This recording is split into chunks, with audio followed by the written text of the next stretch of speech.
Hello दोस्तों, आप सभी को नमस्कार। आज हम लोग बात करने वाले एसएससी जीडी के बारे में। तो आप लोग इस वीडियो को ध्यान से सुनिएगा और ये अमल कीजिएगा इस बात को। तो हम लोग सबसे पहले जानेंगे कि परीक्षा लेने वाला व्यक्ति क्या सोचता है। तो परीक्षा लेने वाला व्यक्ति यही सोचता है कि जब वह पेपर को सेट करता है तो यह सोच कर सेट करता है कुछ प्रश्न हल्लुक और कुछ प्रश्न भारी डाला जाए। तो आपके एग्जाम में एसएससी जीडी में कुल 80 प्रश्न होंगे, जिसको 4 भागों में बांटा गया है: रीजनिंग, मैथ, हिंदी और जीके जीएस। तो सबसे पहले जानेंगे कि हर पार्ट में 20-20 सवाल होने का मतलब कि 20 में से 10 सवाल इजी रहता है, 5 सवाल थोड़ा सा बढ़िया रहता है और 2 सवाल हर पार्ट में डेंजरस रहेगा। जैसे रीजनिंग का बात पहले हम लोग कर ले, तो रीजनिंग के 20 सवाल में से 15 सवाल से आपको अधिक जाना होगा। कम से कम 18 सवाल आपको बनाने लायक आएगा। रीजनिंग में कोडिंग, डिकोडिंग, नंबर जो आगे बढ़ाने वाला घटाने वाला होता है वह, एक सीटिंग अरेंजमेंट, एक ब्लड रिलेशन, एक डायग्राम और एक कथन निष्कर्ष। कौन कौन चैप्टर नहीं रहता है? तो कैलेंडर, घड़ी। सबसे पहले आपको एग्जाम देने से पहले आपको सिलेबस पता होना चाहिए कि हमको क्या परीक्षा में पढ़ के जाना है और क्या नहीं पढ़ के जाना है।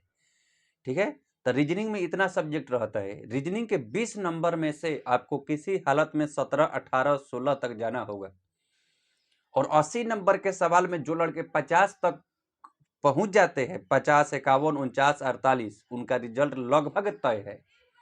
ठीक है, मेरे उम्र से 99% तय है। अब हम लोग बात करेंगे सेकंड पार्ट मैथ के बारे में।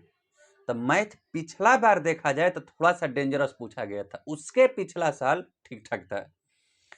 तो पिछला बार थोड़ा सा मैथ डेंजरस पूछा था। कोई लड़का 8, 10, 12 तक, बहुत बढ़िया लड़का था तो 15 तक गया था।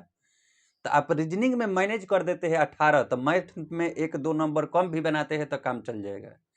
और पिछला बार सबसे खतरनाक पूछा गया था जीके जीएस, केवल करेंट अफेयर डाला था। उसके पिछला साल अगर देखा जाए तो जीके जीएस ठीक ठाक था, तो लड़का स्कोर भी बढ़िया किया था। तो आपको मैथ में क्या करना है? कैलकुलेशन टाइट रखना है।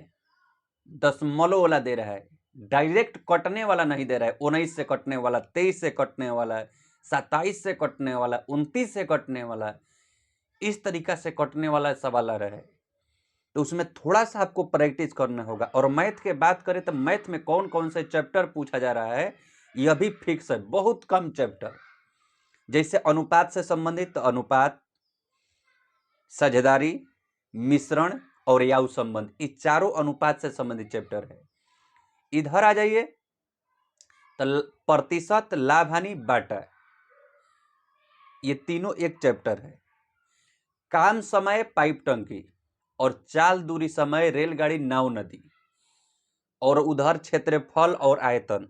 इतना चैप्टर अगर आप कंप्लीट कर लेते हैं तो 20 में 18 सवाल बनने का एकदम गारंटी है। अब थोड़ा सा सवाल को जल्दी से ना समझना और जल्दी से ना कैलकुलेशन करना ही महत्वपूर्ण होगा। तो यहां पर कम से कम आप 15 स्कोर कीजिए। ठीक है। और जीके जीएस के जो पिछला बार देखा जाए पार्ट 3 में देखे तो जीके जीएस में पिछला बार करेंट अफेयर ज्यादा पूछा गया था। तो मुझे अब की बार उम्मीद नहीं है कि करेंट अफेयर पूछा जाएगा। ठीक है। तो जीके जीएस में 2 सवाल संविधान से, 1 सवाल फिजिक्स से, 1 सवाल केमिस्ट्री से, 1 सवाल बायोलॉजी से, 2 सवाल भारत के भूगोल से और 1 सवाल ब्रह्मांड से और 4-5 सवाल कम से कम रहेगा करेंट अफेयर से। जैसे खेल हो गया, पुरस्कार हो गया, कोई नई योजना हो गया, उससे संबंधित रहेगा। तो इस पूरे पॉइंट को आपको कवर करना है। तो जीके जीएस उन्हीं से बन पाएगा जो कंटिन्यूटी पढ़े हैं। ठीक है, हर मतलब सब्जेक्ट को क्लियर से पढ़े हैं। अब हम बात करते हैं चौथा पॉइंट। चौथा पॉइंट में है हिंदी। तो हिंदी में आपको क्या क्या चीज पढ़ना है?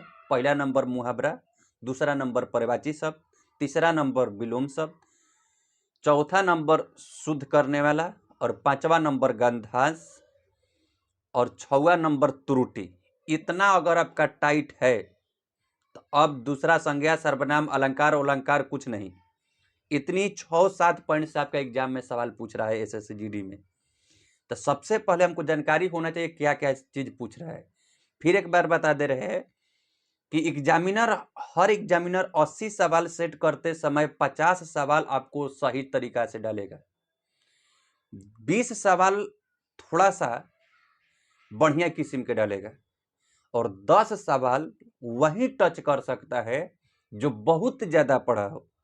तो आपको ये नहीं करना है कि परीक्षा में बाहुबली बनना है, आपको उतना ही टच करना है, निगेटिव मार्किंग है, ध्यान रखते हुए कि हमारा रिजल्ट हो जाए। अगर आपको लग रहा है कि हमारा 50-55 को सही हो गया तो ज्यादा रिस्क लेने की जरूरत नहीं है। अब यहाँ पर 2 गो पॉइंट होता है कि जब आप मेरे बात पर चलेंगे तो रिजल्ट हो भी सकता है और नहीं भी हो सकता है। अगर मान लीजिए कि मेरे कहने पर आप निगेटिव नहीं लिए और नहीं रिजल्ट हुआ तो कितना लड़का ये सोचता है कि ये असहू जा रहा है वो जा रहा है तो सब पोतिए दे। तब बहुत सारा आपकी बार ग्रुप डी में रिजल्ट आया है तो उसमें माइनस में आया है, किसी का 20 नंबर खाली आया है, किसी का -22 आया है।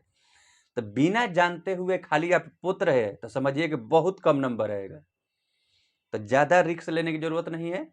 और फिर एक बार आवश्यक सूचना बता दे रहे हैं कि आप लोग सोचते हैं कि फॉर्म भर के 2 महीना में हम पढ़ के नौकरी ले ले, तो अब वह जमाना नहीं है। अब एग्जाम का लेवल और प्रोसेस थोड़ा सा हाई चल गया है। अब आपको अगर नौकरी लेना है तो कंटिन्यूटी रहना होगा, फार्म भर के पढ़ने से कोनो फायदा नहीं है। ठीक है, तो आप लोग ऐसे काम कीजिए कि एक बार किसी चीज को पढ़ लिए तो उसको कोनो फार्म भरिए, उसमें अप्लाई कीजिए। जैसे मान लीजिए फिजिक्स पढ़ रहे हैं तो फिजिक्स हम पढ़ लिए, तो अब कोई भी एग्जाम में पूछेगा फिजिक्स तो हम आराम से बना लेंगे। संविधान पढ़ लिए तो संविधान ऐसा पढ़ेंगे कि कोई भी एग्जाम देने के लिए सक्षम हो जाए। मैथ पढ़ेंगे तो ऐसा पढ़ेंगे कि कोई भी एग्जाम दे सकते हैं। रीजनिंग पढ़ेंगे कोई भी एग्जाम दे सकते हैं। तो एक बार आपको कंटिन्यूटी हर विषय पर कमान रखना होगा, नहीं तो फिर समय जाएगा, नौकरी नहीं हो पाएगा। ठीक है, तो आप सभी को दिल से धन्यवाद। मिलते हैं अगले वीडियो में। अगला वीडियो में हम यह बनाने वाले हैं कि एग्जाम में कौन सा ऑप्शन अब ज्यादा आ रहा है, ए आ रहा है कि बी आ रहा है कि सी आ रहा है कि डी आ रहा है। इस पर हम अगला वीडियो में चर्चा करेंगे। तब तक के लिए आप सभी को धन्यवाद।